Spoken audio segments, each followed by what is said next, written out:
Good afternoon, Tarleton Texans. Today is October 28, 2013, and you are watching the Texan Sports Minute with this sports maniac, Trevor Pill. The weekend was full of action with blowouts, close games, and last-minute victories. Some of the top headlines include Texan football struggles on special teams, Texans finished second at LSC meet, college football winners and losers, Dallas Cowboys struggle to close out the Lions, and much more from the weekend. The Texan football team hosted Texas A&M Commerce this weekend for the homecoming game. With the Texans undefeated in conference play, to most this was a sure win. Instead, the Texans end up losing the game 22-20 and lose an outright LSC title.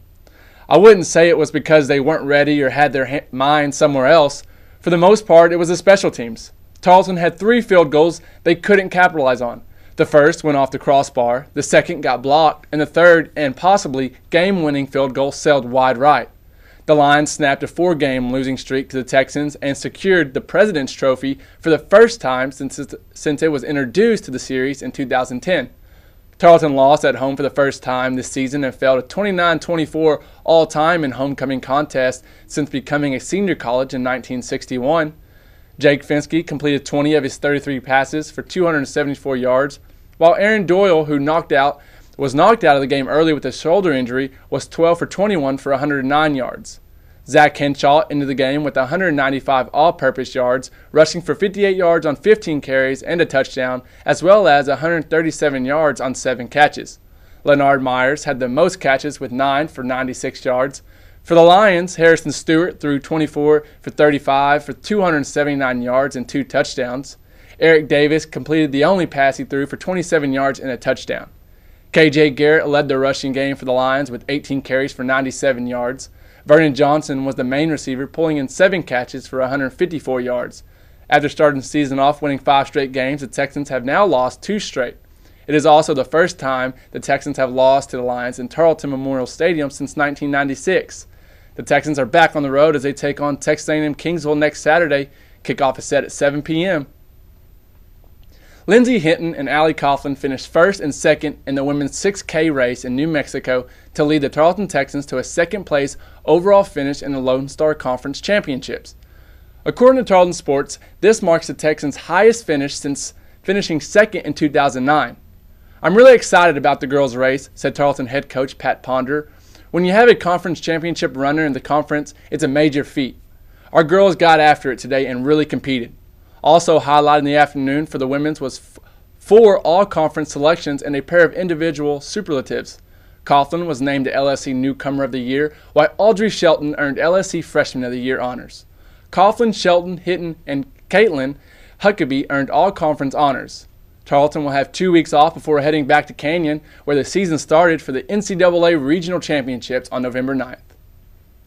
Tarleton Texan Volleyball edged out a win in their annual trip to Lawton, Oklahoma Saturday afternoon, sneaking by Cameron in 5 sets following a 16-14 victory in the 5th. In the final set, Tarleton fell behind 3-5 before Katie Covell landed a kill and then served up 4 straight points to give Tarleton an 8-5 lead. They extended the lead 11-7. Cameron went on a 7-3 run to tie the score at 14-14, but back-to-back errors by the Aggies gave the match to Tarleton. Stacey Murrah was 3 kills shy of tying her career high, finishing with 23 kills and a hitting percentage of .348. Emily Klein had a career high with 35 digs, topping her previous best of 34, which she had done twice. Danielle Barker had a double-double with 10 digs and 62 assists, falling 1 shy of her career high she set earlier this season. Covell also had a double-double with 14 kills and 16 digs. Tarleton stays out on the road for a Tuesday night game in Denton against Texas Women's. Now it's time for the college football winners and losers. My top winners are, of course, the top teams in the nation, Florida State and Alabama. For Florida State, an easy win against North Carolina State came 1 week after an equally smooth victory at Clemson. A year ago, FSU's title hopes were waylaid by an avoidable road loss at NC State. This year, teams took care of business early, putting the Wolfpack in a 42-0 first-half deficit. Alabama continued its run of dominance against historical rival Tennessee, taking its 7th in a row in the series, and will head into November with a week to prepare for LSU. Next is Buffalo.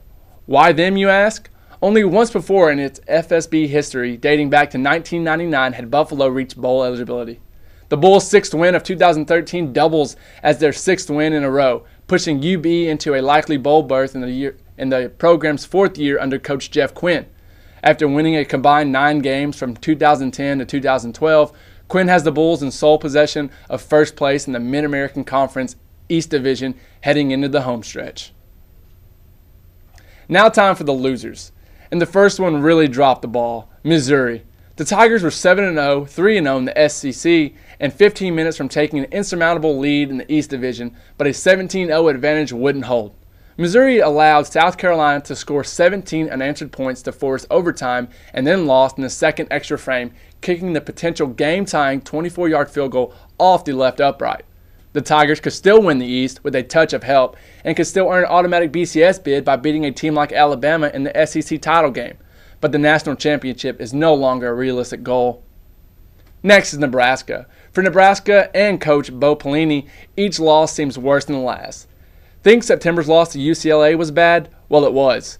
Just not as bad as Saturday's performance at Minnesota. Now 5-2 heading into key November divisional games against Michigan, Michigan State, and Northwestern, the Cornhuskers are in position where it may take at least a 4-1 finish to solidify Pelini's job security for another season. Third loser is Utah. Going against a team using primarily walk-on wide receivers, short on scholarship numbers, and dinged by injuries, Utah committed 4 turnovers and accounted for only 201 yards, 13 first downs, and a field goal. The Utes are rapidly becoming unpredictable. Utah has gone from the high point of beating then undefeated Stanford to back-to-back losses, each by 11 or more points, and has lost any sense of momentum. The final and second-time loser 2 weeks in a row is Northwestern. Since the fourth quarter against Ohio State on October 5th, a span of 13 quarters and 1 overtime frame, Northwestern offense has accounted for 4 touchdowns and 4 drives of 80 or more yards. What happened to the Wildcats? The team's fortunes have dipped along with the offensive decline, as Northwestern, once 4-0, now enters the year's final month at 4-4 and on the edge of bowl eligibility. To ensure a trip to the postseason, the Wildcats need to win 2 of 4 against Nebraska, Michigan, Michigan State, and Illinois. That's no sure thing. Yesterday was a tough loss for Cowboy Nation. As the game got closer and closer to the end, I took to Twitter to bash on my friends who love the Cowboys when they win. As I was throwing out facts for the Lions wide receiver Calvin Johnson, who had a career day with 14 catches for 329 yards. 329 yards against Dallas Cowboys wide receiver Dez Bryant, who had 3 catches for 79 yards and 2 temper tantrums on the sideline. With the Cowboys kicking a field goal with 1:07 left, all they tweeted me was, "It doesn't matter, we just won the game." Despite the Lions being down 6 points with no timeouts and 4 turnovers, even the commentators were talking about the win for the Cowboys. That was until Matt Stafford led his team down the field, and with 22 seconds left, he was at the 1-yard line. It looked as if he wanted to spike the ball. He was yelling clock. Everyone got set, and Stafford jumped over the offensive and defensive line for the touchdown. Even then, the linemen didn't give any push because they didn't think Stafford was going to try and score. Stafford, who now has 9 fourth-quarter comebacks in his career, completed 33 of 48 passes for a season high of 488 yards and got plenty of help from Johnson in a costly Cowboys holding penalty that left the Lions enough time for the game-winning drive.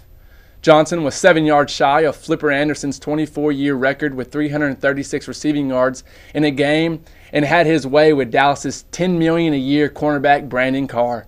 Tony Romo completed 14 of 30 passes for 206 yards for the Cowboys and threw second-half touchdowns of 50 yards to Dez Bryant and 60 yards to Terrence Williams. There's no telling how these wacky World Series games will end. According to Fox News, one night after a rare obstruction call, Johnny Gomes hit a decisive homer when he wasn't even in the original lineup, and Koji Uehara picked off a rookie at first base for the final out.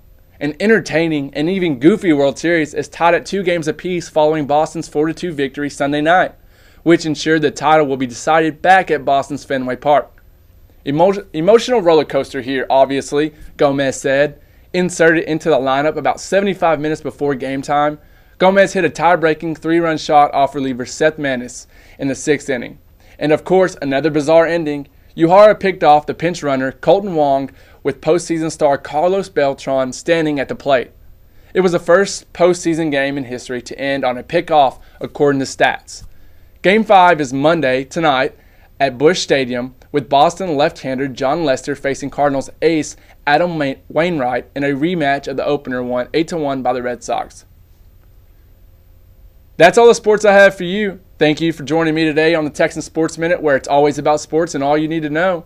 This has been a product of the Texan News Service. You can read up on your sports or news at texannews.net or follow me on Twitter at Texan News Sports. Special thanks to Alyssa Wynn and Sarah Gone for producing today. Have a wonderful day, Texans, and don't forget to bleed purple.